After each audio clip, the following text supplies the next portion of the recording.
8వ తారీఖు మధ్యాహ్నం దాకా తను ఇక్కడే ఉంటాడు. 8వ తారీఖు రాత్రి 8:30కు ఘటనలు జరిగాయి. ఎందుకు ఈ ఘటనలు జరిగాయి అంటే ప్రోటోకాల్ ఎక్కడా కూడా లేదు.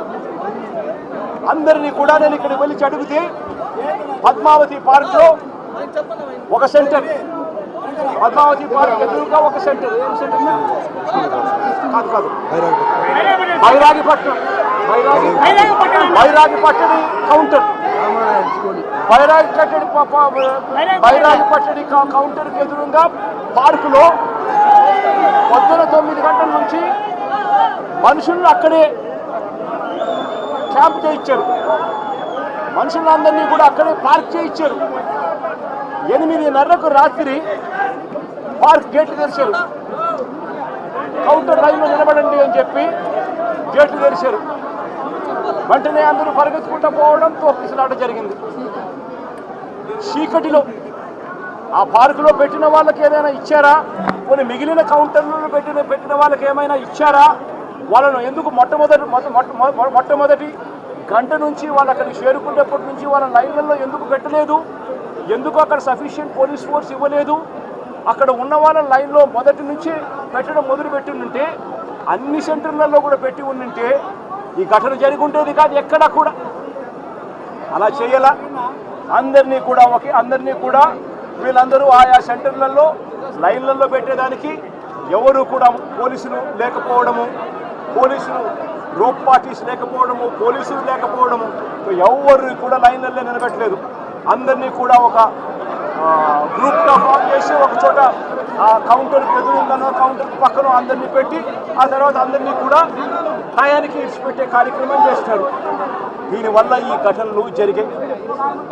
ఇదే పోలీసులు, ఇదే చంద్రబాబు నాయుడు గారు ఎంత దిక్కుమాలిన అబద్ధాలు ఆడుతూ ఉన్నారు అని అంటే, ఇదేదో ఒకే ఒక చోట జరిగింది, అది కూడా తప్పే. విష్ణు నివాసం వీళ్ళు ఫైల్ చేసిన ఎఫ్ఐఆర్ కాపీలో విష్ణు నివాసం దగ్గర ఒకరు చనిపోయిన ఎఫ్ఐఆర్ రిజిస్టర్ అయింది. బైరాగిపట్టడిలో 5 మంది చనిపోయినట్టు మరో ఎఫ్ఐఆర్ రిజిస్టర్ అయింది. ఇక్కడ పోయి చూస్తే వచ్చిన వాళ్ళు రకరకాల అన్ని ప్రాంతాల నుంచి, రకరకాల కౌంటర్లు ఎక్కడెక్కడ ఉన్న అన్ని కౌంటర్ల నుంచి వచ్చిన మనుషులు, తొక్కిసలాటలో ఉన్న మనుషులు ఇక్కడ కనిపిస్తారు. కారణం ఏమిటి? టీటీడీ అనే ఒక వ్యవస్థ ఇంత ఇంపార్టెంట్ రోజున, వైకుంఠ ఏకాదశి రోజున ఇన్ని లక్షల మంది వస్తారు అన్న సంగతి తెలిసి ఇంత దారుణమైన అరేంజ్మెంట్లు చేయడం జరిగింది.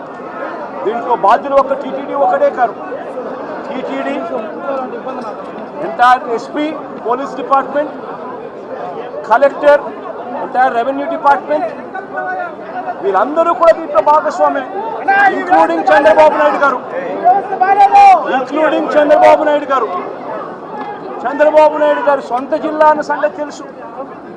చంద్రబాబు నాయుడు గారి ప్రతి సంవత్సరం ఈ వైకుంఠ ఏకాదశి నాడున ఎన్ని లక్షల మంది జనాభా వస్తారన్న సంగతి తనకు తెలిసి ఉన్నా కూడా తన ప్రోగ్రాం 6వ తారీఖు, 7వ తారీఖు, 8వ తారీఖు తన ప్రోగ్రాం పెట్టుకొని ప్రత్యామ్నాయ అరేంజ్మెంట్ తాను చేయకుండా పోలీసులు మొత్తం తన అరేంజ్మెంట్ల కోసం తను పిలిపించుకొని ఇక్కడ గాలికి వదిలేసిన పరిస్థితుల మధ్య ఈ ఘటన చోటు చేసుకోవడం జరిగింది.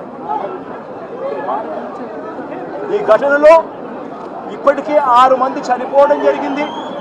హాస్పిటల్లో ఉన్న వాళ్ళను అందరినీ కూడా పరామర్శిస్తే దేవుని దయ వల్ల ఇప్పుడు హాస్పిటల్లో ఉన్న వాళ్ళు అయితే మాత్రం మరి సీరియస్గా చనిపోయేంత పరిస్థితిలో ఉన్న వాళ్ళు ఎవరూ లేరు అన్నది తెలుసుకోవడం రాష్ట్రంలో సంతోషం.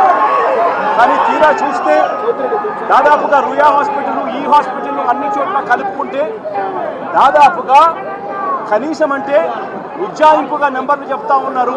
ఇక్కడైతే 35 మంది చెప్తా ఉన్నారు. రుయా హాస్పిటల్లో ఎంతమంది ఉన్నారు అన్న సంగతి నాకు ఇంకా పూర్తిగా నెంబర్లు చెప్పలేదు. అక్కడి నుంచి ఇక్కడికి పంపించినారు అని చెప్పి నెంబర్లు చెప్తా ఉన్నారు. ఇక్కడ 2 చనిపోయినారు, రుయా హాస్పిటల్లో 4 చనిపోయినారు అన్న ఇన్ఫర్మేషన్ ఉంది. దాదాపుగా ఉజ్జాయింపుగా 50-60 మంది తొక్కిసలాటలో గాయాలై ఉన్న పరిస్థితుల మధ్య పేషెంట్ కనిపిస్తూ ఉన్నారు.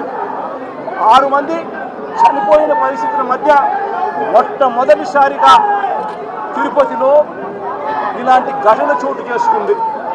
ఇంతటి దారుణమైన పరిస్థితిలో వీళ్ళు వ్యవస్థను నడిపే కార్యక్రమం చేస్తూ ఉన్నారు.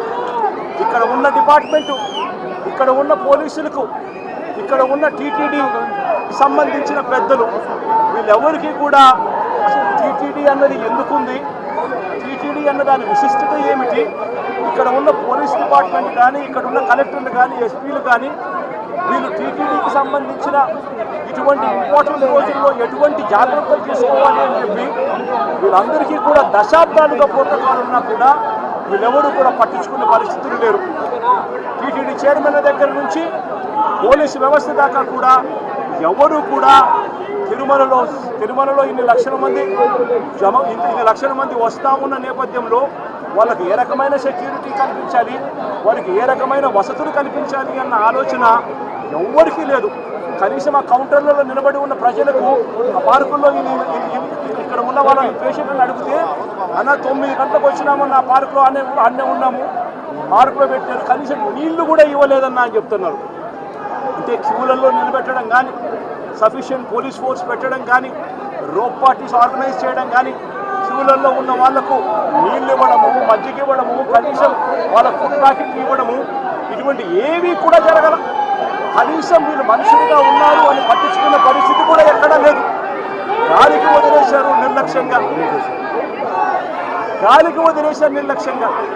ఇదే 5 సంవత్సరాల కిందట మా ప్రభుత్వంలో 5 సంవత్సరాలు చూస్తే ఇటువంటి కార్యక్రమాలను ఎంత గొప్పగా చేశాము అని చెప్పి ఈరోజు కూడా ప్రజలు చెప్పుకునేంత గొప్పగా ఈ వ్యవస్థ నడిచింది. అలాంటిది ఈరోజు చూస్తే కనీసం నీళ్ళు ఇచ్చేవాళ్ళు లేరు, క్యూలలో నిలబెట్టేవాళ్ళు లేరు, పోలీసులు కనీసం రోప్ పార్టీలు అక్కడ ఉండి జాగ్రత్తగా క్యూలలో పర్యవేక్షించే వాళ్ళు లేరు, కనీసం క్యూలలో ఉన్న వాళ్ళకు తిండి నీళ్లు ఇచ్చే పరిస్థితి కూడా లేని పరిస్థితిలో ఈ వ్యవస్థ నడుస్తూ ఉంది. ఇంత దారుణంగా నిజంగా వ్యవస్థ ఉంది. ఇదే పెద్ద మనిషి చంద్రబాబు నాయుడు గారిని నేను గట్టిగా డిమాండ్ చేస్తూ ఉన్నా. ఇది ప్రభుత్వం చేసిన తప్పు, ప్రభుత్వం తప్పిదం వల్ల ఈ ఇన్సిడెంట్ జరిగింది. ప్రభుత్వం పూర్తిగా బాధ్యత తీసుకోవాలి. చనిపోయిన వాళ్ళకు కనీసం ప్రతి ఒక్కరికి కూడా గవర్నమెంటే బాధ్యత తీసుకొని ప్రతి ఒక్కరికి కూడా కనీసం అంటే ప్రతి ఒక్కరికి 50 లక్షల రూపాయలు కనీసం ఎక్స్గ్రేషియా ఇవ్వాల్సిన అవసరం ఉంది. అదేవిధంగా ఇక్కడ పేషెంట్లుగా ఉన్న వాళ్ళందరికీ కూడా ప్రభుత్వం తప్పిదం వల్ల వీళ్ళంతా కూడా పేషెంట్లు అయ్యారు కాబట్టి వాళ్ళందరికీ కూడా ప్రభుత్వం తప్పిదంగా ఒప్పుకుంటూ వాళ్ళందరికీ కూడా ఉచితంగా వైద్యం ఇప్పించడమే కాకుండా ఇంటికి పంపించేటప్పుడు వాళ్ళందరికీ కనీసం 5 లక్షల రూపాయలు డబ్బులు ఇచ్చి ప్రతి ఒక్కరిని కూడా పంపించాల్సిన బాధ్యత కూడా ప్రభుత్వం మీద ప్రభుత్వానికి డిమాండ్ చేస్తూ ఉన్నాం. అదేవిధంగా బాధ్యత తీసుకోవాల్సిన ప్రభుత్వం బాధ్యత తీసుకోవాలని కూడా గట్టిగా డిమాండ్ చేస్తూ ఉన్నాం.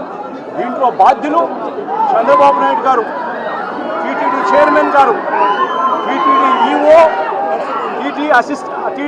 TTD additional EO. ఎందుకంటే వీళ్ళే ఎంతమందిని ప్రవేశింపజేయాలి అని చెప్పి వీళ్ళు ఆదేశాలు ఇస్తారు కాబట్టి వీళ్ళు కూడా బాధ్యులు.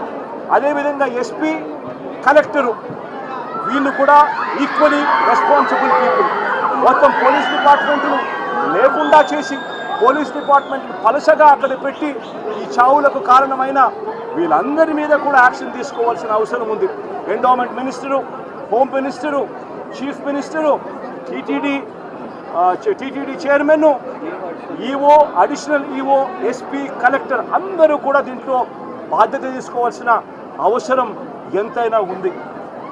వీళ్ళు పెట్టిన ఎఫ్ఐఆర్లలో వీళ్ళు పెట్టిన ఎంత అన్యాయంగా వీళ్ళు కేసులు పెడతా ఉన్నారనంటే వీళ్ళు పెట్టిన ఎఫ్ఐఆర్లు చూస్తే ఇదే ఘటనకు సంబంధించి వీళ్ళు బుక్ చేసిన సెక్షన్స్ 194 బిఎన్ఎస్ సెక్షన్ కింద వీళ్ళు పెడతారు. అంటే దమ్మి జరిగి ఇద్దరు కొట్టుకుంటే పెట్టే సెక్షన్లు, అక్కడ దమ్మి జరిగి ఇద్దరు కొట్టుకుంటే జరిగిన ఇన్సిడెంట్ ఇది. ప్రభుత్వం నిర్లక్ష్యం వల్ల జరిగిన ఇన్సిడెంట్. అంటే దానికి 105 బిఎన్ఎస్ పెట్టాల్సింది పోయి కావాలని కేసును నీరు గార్చేందుకు, ఒక చిన్న కేసు కింద దీన్ని తీసి పక్కన పడేసేందుకు వీళ్ళు ఇంత దారుణంగా ఎఫ్ఐఆర్ బుక్ చేస్తూ ఉన్నారనంటే వీళ్ళకి కనీసం మానవత్వం లేదు, కనీసం చిత్తశుద్ధి లేదు, వీళ్ళు ఏదైనా బాగా చెయ్యాలి అన్న ఆలోచన అంతకన్నా కూడా లేదు. తిరుమల తిరుపతి దేవస్థానానికి సంబంధించిన పరువును ప్రతిష్టను పెంచే పరిస్థితి నుంచి దిగజార్చే పరిస్థితి ఎప్పుడు వచ్చింది అంటే అది చంద్రబాబు నాయుడు గారు ముఖ్యమంత్రి అయిన తర్వాతనే మొట్టమొదటిసారిగా ఈ అడుగులు పడతా ఉన్నాయి, జరుగుతూ ఉన్నాయి. అది తప్పుడు మీద తప్పుడు వాక్యాలు చేస్తూ టీటీడీ లడ్డు విషయంలో లేని అబద్ధాన్ని ఒక అబద్ధాన్ని సృష్టించి ఆ అబద్ధానికి రెక్కలు కట్టించి తిరుమల వెంకటేశ్వర స్వామి లడ్డూ ప్రసాదాన్ని సైతం అప్రతిష్ట పాలు చేసిన చరిత్ర కలిగిన ఈ చంద్రబాబు ఈరోజు మళ్ళీ తిరుమల తిరుపతి దేవస్థానంలో ఒక బ్లాక్ మార్క్గా నిలిచిపోయే ఇంకొక ఘటనకు కూడా ఇదే పెద్ద మనిషి మళ్ళీ ఈరోజు తాను చేసిన చర్యల వల్ల ఈరోజు మళ్ళీ అదే జరిగింది. ఇంతవరకు ఇన్ని సంవత్సరాలుగా ఇన్ని దశాబ్దాలుగా తిరుపతికి ఒక ప్రత్యేకత ఉన్నది.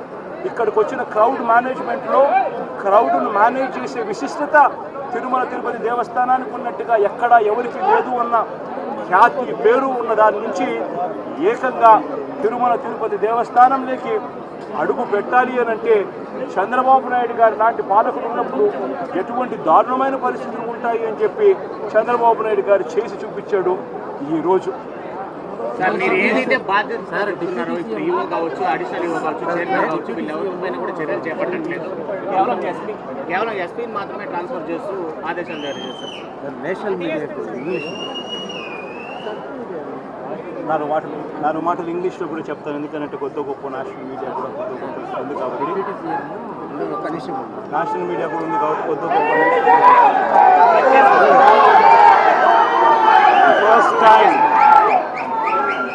First time in the history of Tirumala Tirupati Devasthanam, such an incident took place. Never in the history of Tirumala Tirupati Devasthanam we have witnessed a stampede which led to people dying. This is the first time a black mark in the history of Tirumala Tirupati Devasthanam such an incident took place. One should seriously ask why such incident has taken place.